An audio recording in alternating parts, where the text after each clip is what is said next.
Rumsfeld came to Boston. I shot him same stage where I shot Robert McNamara.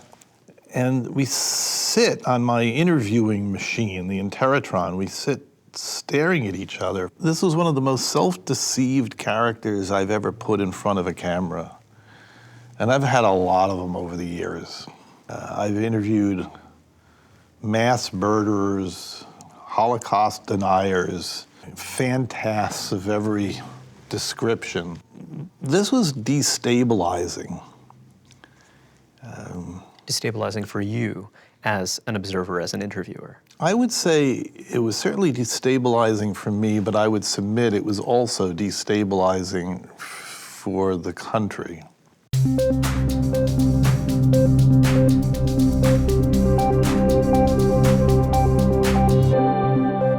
Hi, I'm Reihan Salam, and this is the Vice Podcast Show.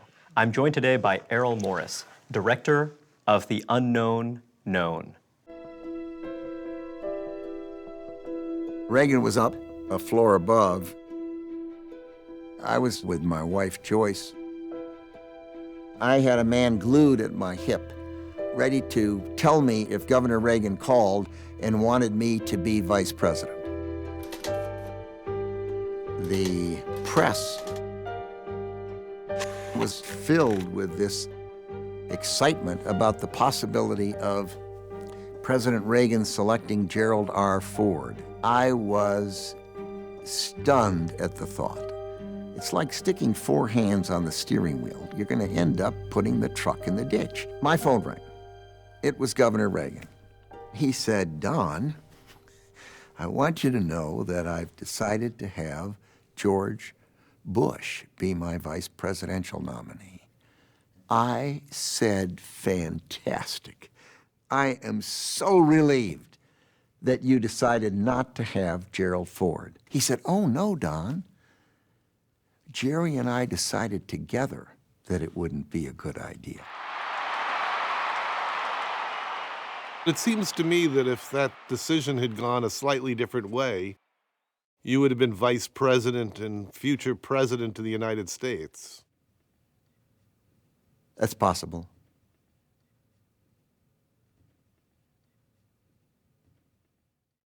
The Unknown Known is a film in which you talk to Donald Rumsfeld, the former Secretary of Defense. And I wonder, when did you first hatch the idea of corralling him and getting him to talk to you? There are all these metaphors. Hatched and corral don't go well Too many. for me together. You're absolutely right. Corralled horse, hatched chicken. Some kind of cognitive... Let's introduce some more. How did you stalk your prey? How did you hook this fish? It's hard to know why anybody does anything. It's hard for me to know why I do anything. I have this theory that we know other people a lot better than we know ourselves. Much easier to figure out someone else's motivation than your own. Things, in my experience, take on some infernal logic of their own. I made the McNamara film, Fog of War, because there was some money left over. I was doing a television series. And I thought, I've always wanted to interview Robert McNamara. For my generation, the Vietnam War was a big thing. Demonstrations, the draft, tens of thousands of American deaths. A war that changed America's idea about itself. America came out of World War II, we're the good guys. Vietnam changed all that. And I didn't know whether McNamara would ever talk to me. And so I called him up and he agreed. I think he thought that I was part of his book tour. He had just published a book called Wilson's Ghost. And so he agreed to do it. And the Fog of War was a result. It's a strange interview. For the first hour, I thought he could get up at any time and leave. I hope I'm not causing you any kind of similar concern. Not at all. Oh, good. But eventually, he settled in, and we did over 20 hours of interviews. At some point, he surely realized that this was more than a book tour promotional thing. Yes. He realized it the day before, a couple of days before he was to appear for the interview. He called me and said, I've been talking to a number of people, and they've told me this is not a good idea, that he shouldn't talk to me. It made no sense, blah, blah, blah, blah, blah. He went on at enormous length, and I thought, okay, he's telling me he's not going to do the interview. And at the very end, he said, but I agreed to do it, so I'll do it. A friend of mine, hearing this story, said, yeah, that's the story of Vietnam. So having done that movie, and then followed it up with a movie about Abu Ghraib, standard operating procedure, and of course Rumsfeld's name came up again and again and again and again during the course of making that movie. He was Secretary of Defense at the time of Abu Ghraib. I thought, why not? It's the salt and pepper shakers, if you like, the match set. Two disastrous wars. Rumsfeld came to Boston. I shot him on the same stage where I shot Robert McNamara, and coincidentally, the same stage where I shot Lindy England, one of the bad apples who was prosecuted for taking and appearing in pictures in Abu Ghraib. Was there any resistance from his camp? Because you'd think that knowing of your existence, knowing that you had made the fog of war, presumably having some sense of what you were trying to accomplish, the implicit statement you were making by pairing him with the film The Fog of War, that, surely you'd think that he would have been a little apprehensive about it, or certainly people around him would have been apprehensive about it. Why do you think? Well, I'm purely speculating, but when you look at the McNamara film, there is this idea of this deep sense of guilt and becoming unburdened of this guilt. And so if I'm Rumsfeld or if I'm someone around him, surely I'd think that, well, Morris wants to pull off the same feat and treat these as parallel circumstances, when in fact, it's entirely possible that Rumsfeld might have a quite different reading on what he had done. So, I would think that that would give him some pause. Very early on in this process, I wrote him a letter, I sent him a copy of The Fog of War, and I said explicitly that I did not see this as Fog of War 2. I did not see him as being like Robert McNamara. I thought the historical circumstances were different time, different person, and that I wanted this film, this current film, The Unknown Known, to stand in its own right. Maybe I've just caused trouble for myself by calling them the salt and pepper shakers. It's hard not to think of the films as paired in some way. Paired. You could even think of them as a trilogy with the Abu Ghraib movie as well. But indeed, they are very, very, very different men. They couldn't be more different. Well, it's also in terms of your relationship to both of them in generational terms. McNamara was someone who was from a different generation, yet his actions and the kind of perception of him, his character in the wider world, was very influential for you as someone coming of age. Tell me about Rumsfeld, and he's presumably, he grew up in very different circumstances, et cetera, but did you find him to be a kind of relatable figure in terms of the cultural experiences he had had? Were there ways that you tried to get kind of some entry point into his way of thinking? Really easy to relate to Rumsfeld. That's not the problem. Harder to relate to McNamara. McNamara was not a politician. Strictly speaking, he came out of business. He was the first non-Ford president of the Ford Motor Company, and then appointed by Kennedy to become Secretary of Defense. Rumsfeld was a politician. He was a four-term congressman. And also a successful business executive later in life. Much later, but initially a politician, a congressman, then an appointee to one cabinet level position after another by Richard Nixon. And known as a wunderkind as well. I mean, known as this bright young man who was, waging the war on poverty and much else. It seems that his early profile was quite different from the way we've come to think of him. Yes and no, because the early profile is one who incredibly ambitious. Nixon clearly loved him. I think Nixon saw him as a mini-me, that here was someone perhaps as unscrupulous and ambitious as himself. So loved him and hated him, right? I think more love than hate. And the people around Nixon, the Haldemans, the Ehrlichmans, the Kissingers, etc., perhaps liked him a little bit less. And it's easy to see why. But he had this extraordinary upwards trajectory.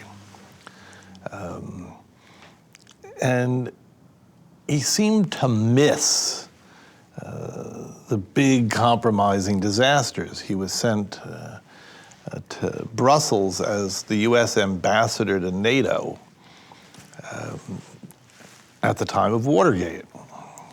Nixon resigns, he becomes Ford's chief of staff, and then he and his assistant, let me see if I can recall the assistant's name, Richard B. Cheney, Perhaps you've heard of him. take control of the government. They did it twice. We did it once in the Ford administration, and then again some 30 years later in the George W. Bush administration. Well, one thing I find interesting and an interesting point of tension is that when we think about Rumsfeld and the Iraq War, one view is that Rumsfeld had this great ownership. He was certainly one of the most prominent public faces of the invasion of Iraq and what had followed. Yet it's also true that there were certainly many people within the Bush administration, including some who had pressed for the so-called surge strategy later on, who actually felt that Rumsfeld was someone who was dragging his feet, someone who didn't have full buy-in, who didn't actually want to have a heavy footprint in Iraq or whatever else. Did you get the sense that Rumsfeld felt real ownership of the Iraq War? Because it occurs to me that, does he simply think of himself as someone who was executing the designs of others and doing it as best he could, rather than someone who really believed in the project? I like this term, light footprint. It's like the light footprint of a Tyrannosaurus Rex.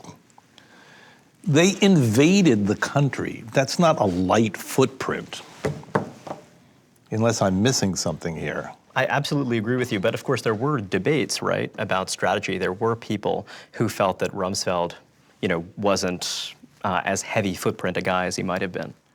I am less interested in that sort of thing than others. The first day that I went to Washington to meet him, he invited me to his offices in Washington. He asked me, would you like to hear me being interviewed by others? I said, sure. So we sit in the conference room, this long table. The journalists are on speakerphone from Fort Bliss, Texas. Rumsfeld's to my left.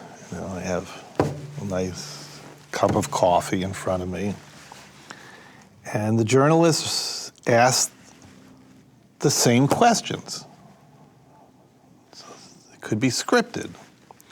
They say, did you really think there were WMD in Iraq?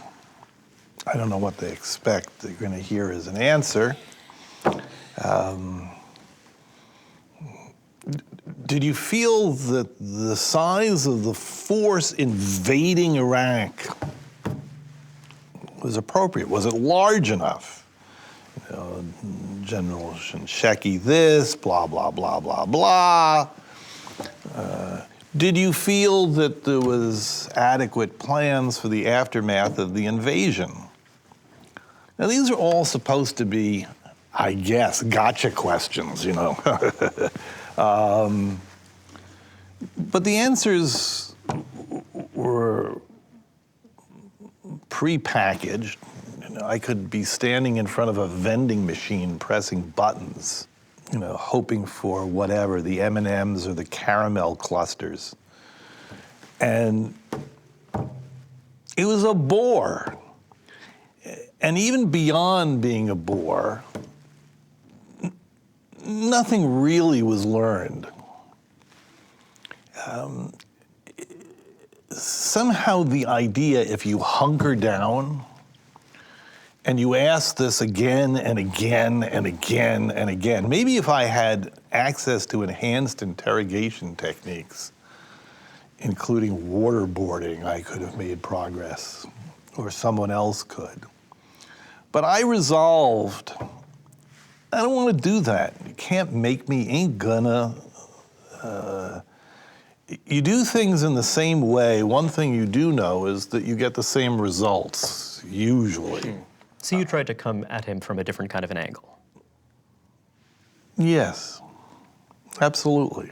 I have my own crazy definition of art, for what it's worth. Here's the definition. Set up a series of arbitrary rules and then follow them slavishly.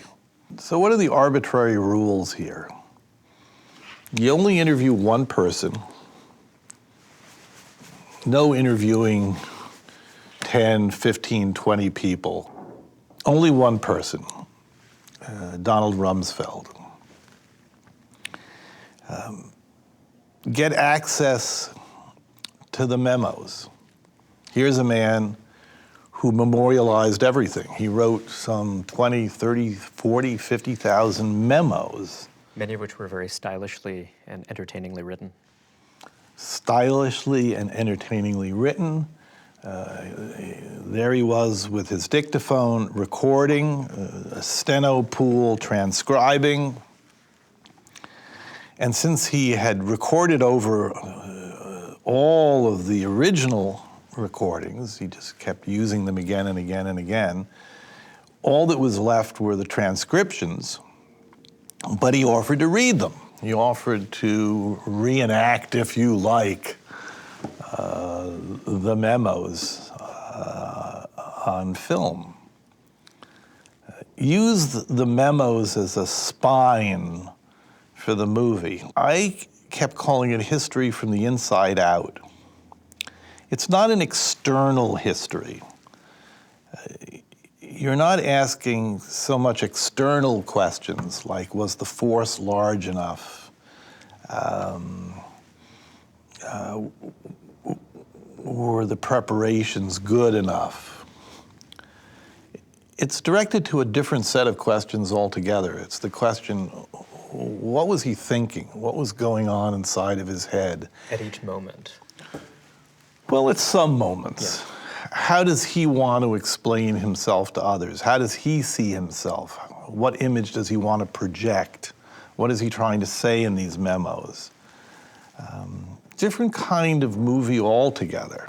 What image he's trying to project, that strikes me as very important, as here is someone who had really mastered the art of inside the Beltway intrigue. And a lot of that is about managing appearances. A lot of that is kind of putting pressure at certain moments and not at others, knowing when to be in Brussels and when not to be in Brussels. So I wonder about your sense of him as someone aware of the image he's presenting to others. A person clearly aware of the image he's presenting to others. A person interested in controlling the image that he's presenting to others, and if you like, presenting to history. This may seem contradictory, it probably is, thinking about it.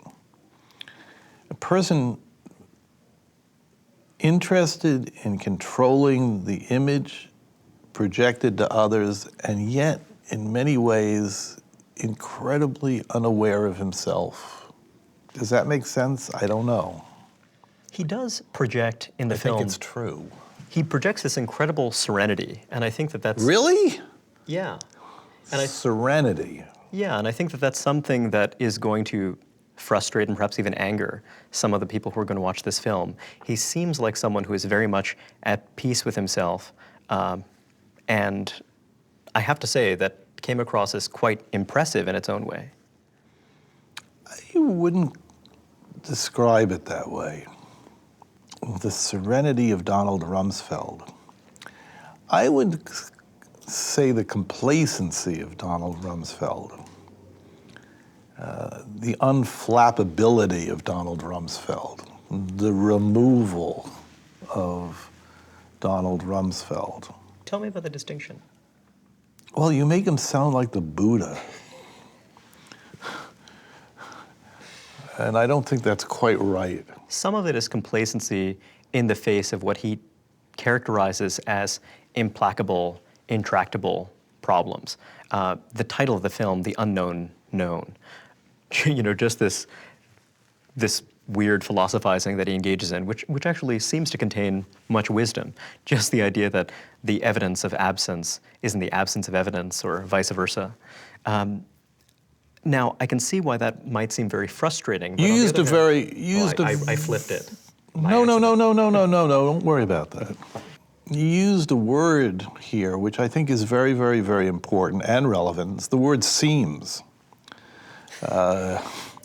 Seems to be profound, seems to be deeply philosophical. When in fact it's just evasive? I would say that it's evasive at best, pernicious. I sort of like the term deeply pernicious. You mentioned absence of evidence as an evidence of absence. It's a great example of one of Rumsfeld's slogans that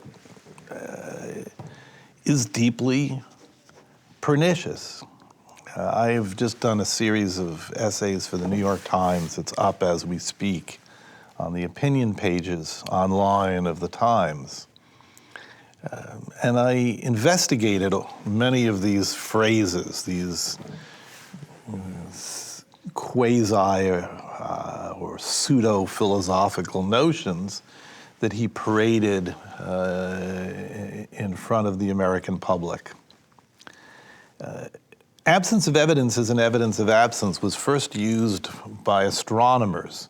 Carl Sagan popularized it in connection with the search for extraterrestrial intelligent life somewhere out there. Great artists steal. So, have we heard any signals from outer space that suggest that they exist? Not so much.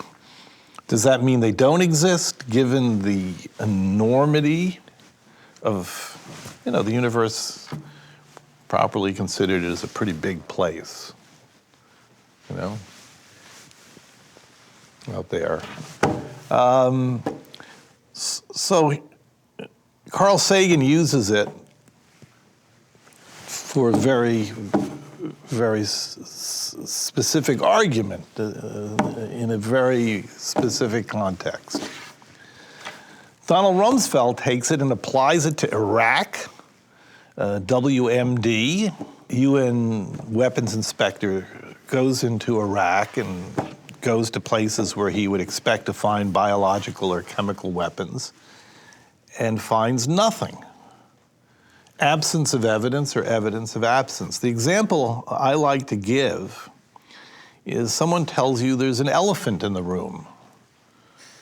So you open the door, and you look in the room. You can't see an elephant. You look in the cupboards, closets. Maybe you get down on your knees and you peek under the bed. No elephant. Is that absence of evidence or evidence of absence?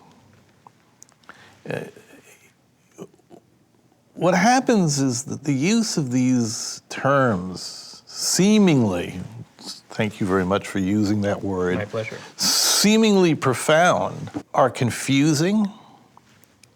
Just imagine, so you have the Airedale president in the Oval Office, reading these snowflakes that are coming in from Donald Rumsfeld at the Pentagon. And so he gets the snowflake that says, Mr. President, sir, absence of evidence is an evidence of absence. And he's thinking about the invasion of Iraq. I think this is bad. This is really, really, really, really bad. You seem to be making an argument for something, but you're making an argument for nothing. Well, that's how you wind up a bureaucratic survivor, right? I don't know. I've never been trapped in any gigantic bureaucracy. I'm not sure that I'm the kind of guy who could survive. In fact, I'm pretty sure I'm the kind of guy who would not survive. If what you're asking is, in order to be a bureaucratic survivor, you have to really say nothing, engage in double talk, lapse into just gobbledygook, impenetrable gobbledygook for a good part of the day, maybe yes. Well, one thesis is that Donald But Rumsfeld, is that what we really want in our democracy? Isn't there something better that we could imagine? Well, one thesis is that Donald Rumsfeld is the dynamic leader, which is how he presented himself. When things were going well during the global war on terrorism, taking credit for it, taking victory laps, having these exchanges with the press in which he was, delighting his fans at home by seeming cleverer than they. He was incredibly popular. We shouldn't forget about this. In the early years, 2002, 2003, he was, Absolutely, he was a celebrity of sorts. Another view is that he's someone who saw which way the world was going, saw which way the administration was going, someone who, didn't think he was likely to stop it had he intervened, wasn't so inclined to stop it, and didn't. And so again, was taking credit when it was appropriate to take credit, and then later on, distanced himself. I was really struck by the fact that he said that he wished that his letter of resignation after the horrors of facing military detainees in Iraq had been revealed, that he wishes that his offer of resignation had been accepted. Well, let's have a little clarification here. I got him to read the Haynes memo, this infamous memo where they detail so-called enhanced interrogation techniques to be used at Guantanamo. He reads it, he stops in the middle of it, almost as though he's amazed by what he's reading, and says, good grief, that's a pile of stuff. Then he's confronted by the fact that these techniques, quote unquote, migrated to Afghanistan and Iraq. Well, there's no question that they did. Those MPs that found themselves at Abu Ghraib in the fall of 2002, the Megan Ambules, Lindy England, Sabrina Harmons, The day that Sabrina Harmon first started taking pictures at Abu Ghraib, she was a documentary photographer. She walked on the hard site. She saw people in stress positions, naked, standing for hours on end, hooded, the whole 9 yards. This is not something she orchestrated. This is something that she observed. Rumsfeld denies to me that these techniques ever migrated from Guantanamo to Afghanistan and Iraq. I read to him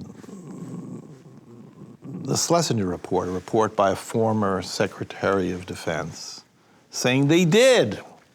And then he kind of looks at me. Schlesinger's a man who ought to be taken seriously and to whom he offers some deference, it seems, some respect. Indeed he does. Basically, he's been confronted with the fact that what he says is wrong, and he just, would I describe it? I'm not even sure how I would describe it. Does he punt? What does he do? He just says, I'd agree with that. I'd agree with that.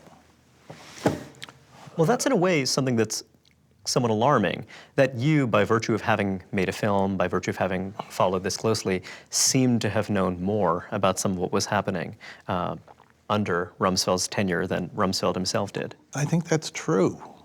What's so surreal to me, he talks about the pictures and he says, and there was nudity involved. The scandal. He ordered it in the Haynes memo. There's a Alice in Wonderland Looney Tunes quality to all of this. Can the person in charge know nothing? Could he be so deeply clueless? Can he live in some strange bubble of his own devising? Is he nuts? What the hell is going on here? The easy answer and the preferred answer is he's just lying. He's a tricky customer. He's adroit at manipulating people and providing answers that are non-answers. I've felt something different. And don't get me wrong, I can be as delusional as the next guy. I felt that this was one of the most self-deceived characters I've ever put in front of a camera. And I've had a lot of them over the years. I've interviewed mass murderers, Holocaust deniers, fantasts of every description. This was destabilizing. Destabilizing for you as an observer, as an interviewer? I would say it was certainly destabilizing for me, but I would submit it was also destabilizing for the country. You suggested at the very beginning of this interview that Donald Rumsfeld was not gung-ho about the wars in Afghanistan and Iraq. I would beg to differ. One of the memos that we show very early on in The Unknown Known, Rumsfeld is talking about rearranging the map of the Middle East. And I remember when I first read this, I thought, Errol, you were really unambitious. You never think in those terms. You never think about sending your panzer divisions across the Rhine or invading Russia during the winter or rearranging the map of the Middle East. Not yet. A person who writes that way is, if you don't want to use the word gung-ho, is committed to a certain kind of intervention. Usually it's known as war. The memos are weird, many of them, because They're verbose. Some of them are laundry lists of stuff, so that if you provide a list of enough stuff, you have this, that, and the other thing, something in them is going to be right. But if you look at them carefully, they reveal, either wittingly or unwittingly, intentionally or unintentionally, they reveal something about the man. Rearranging the map of the Middle East is one example. He argued with me. I've been the recipient of many Donald Rumsfeld snowflakes because I promised to show him various cuts of the movie as we went along, and he could look at them and he could provide a critique of what he had seen. And so he would look at the rough cut. He would write a snowflake to Errol Morris, things he liked, things he didn't like. He wanted me to emphasize that the policies of the Bush administration were no different than the policies of the Clinton administration. One and the same. And yet there's this memo at the very beginning of my movie. It's just sitting there, where Rumsfeld is criticizing Clinton's policies. Essentially the policy of keeping Saddam in the box, the no-fly zones, and And he talks about the deterioration of the no-fly zone, quote unquote. He talks about the deterioration of the no-fly zone, and he goes into this speech. What am I going to say to the president when a plane goes down? Why did you put our pilots at risk? What were you thinking? As if the enormity of that were the same as the enormity of invading a country. Make no mistake, the policy before 9/11, not to mention after 9/11, the policy was completely different from the Clinton administration. Maybe Clinton signed something about regime change in Iraq, but his actions were not invasion, but mitigation. Policies of the Bush administration, not just regime change, war. There's a point in the film when Rumsfeld talks about having met a soldier who had been gravely injured and seemed to be on the verge of death. And then he hears... My editor called it the old man crying scene. The old man crying scene.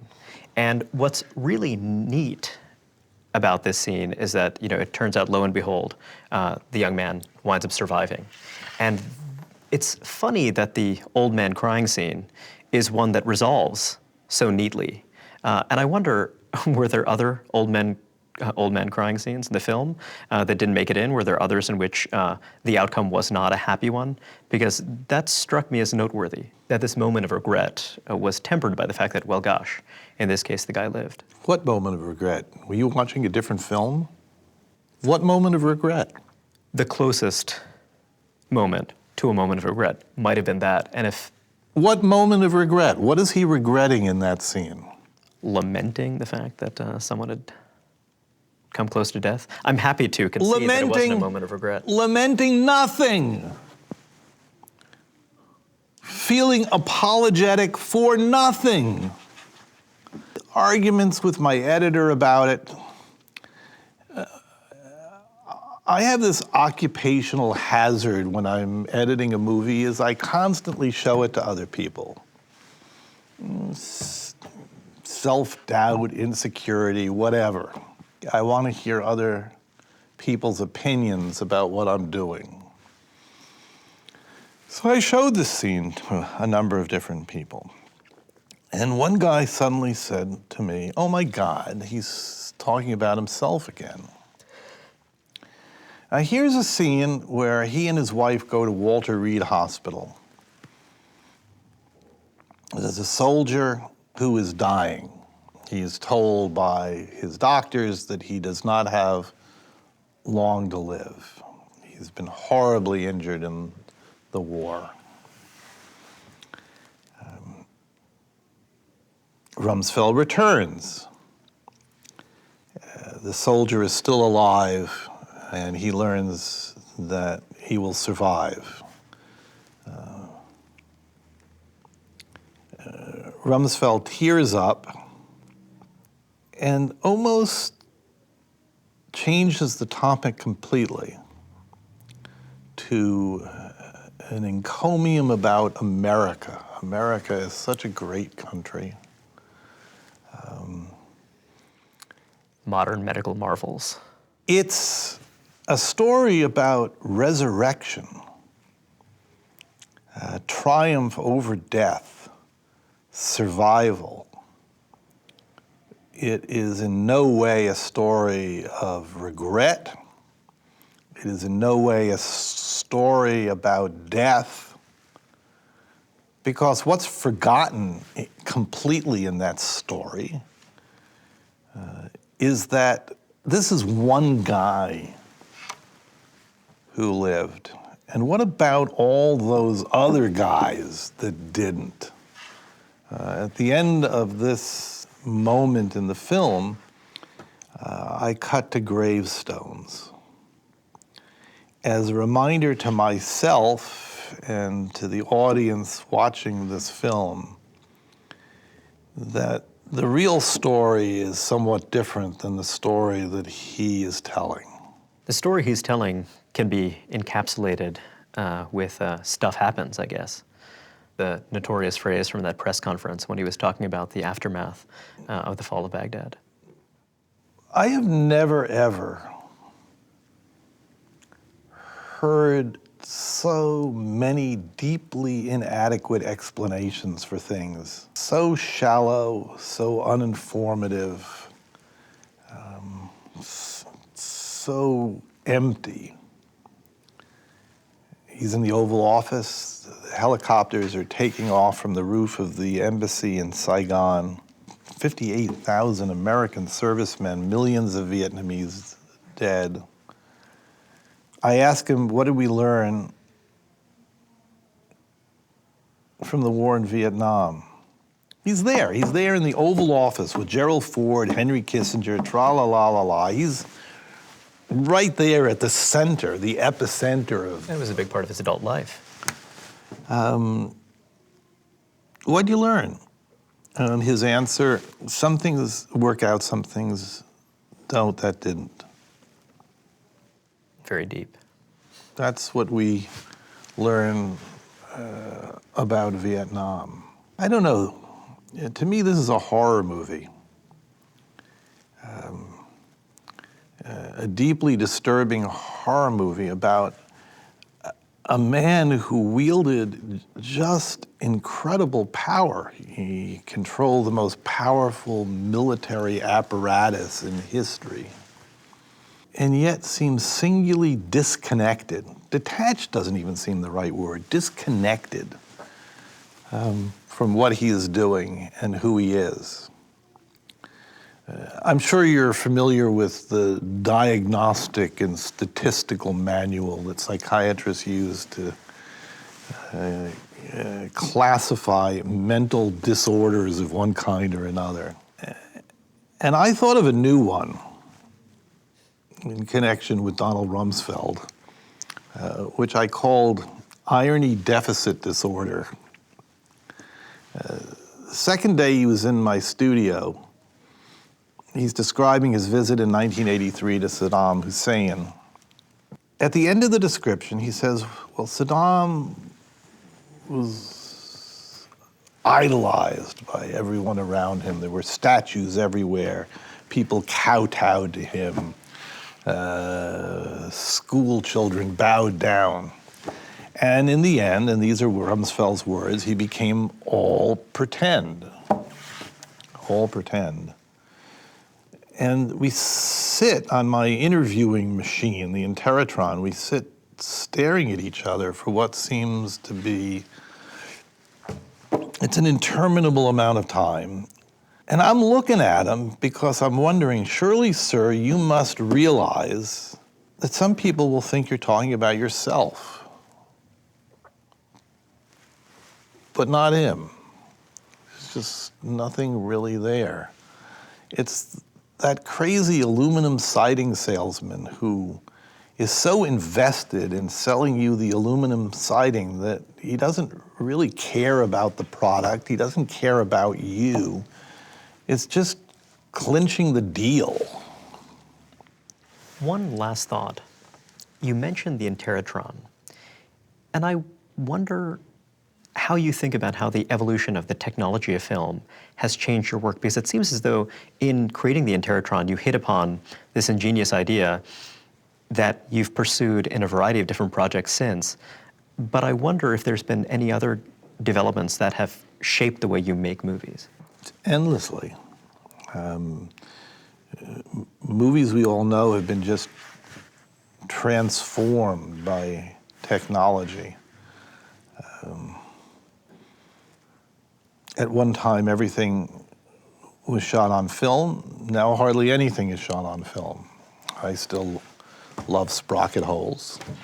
Occasionally I shoot on film, but less and less often. The quibbles now become which digital camera, which digital format. I made a film, Fast, Cheap, and Out of Control, shot by Robert Richardson. And we used every single format imaginable. We shot on straight 8, Super 8, 16, Super 16, 35 step printed video, blah, blah, blah, blah, blah.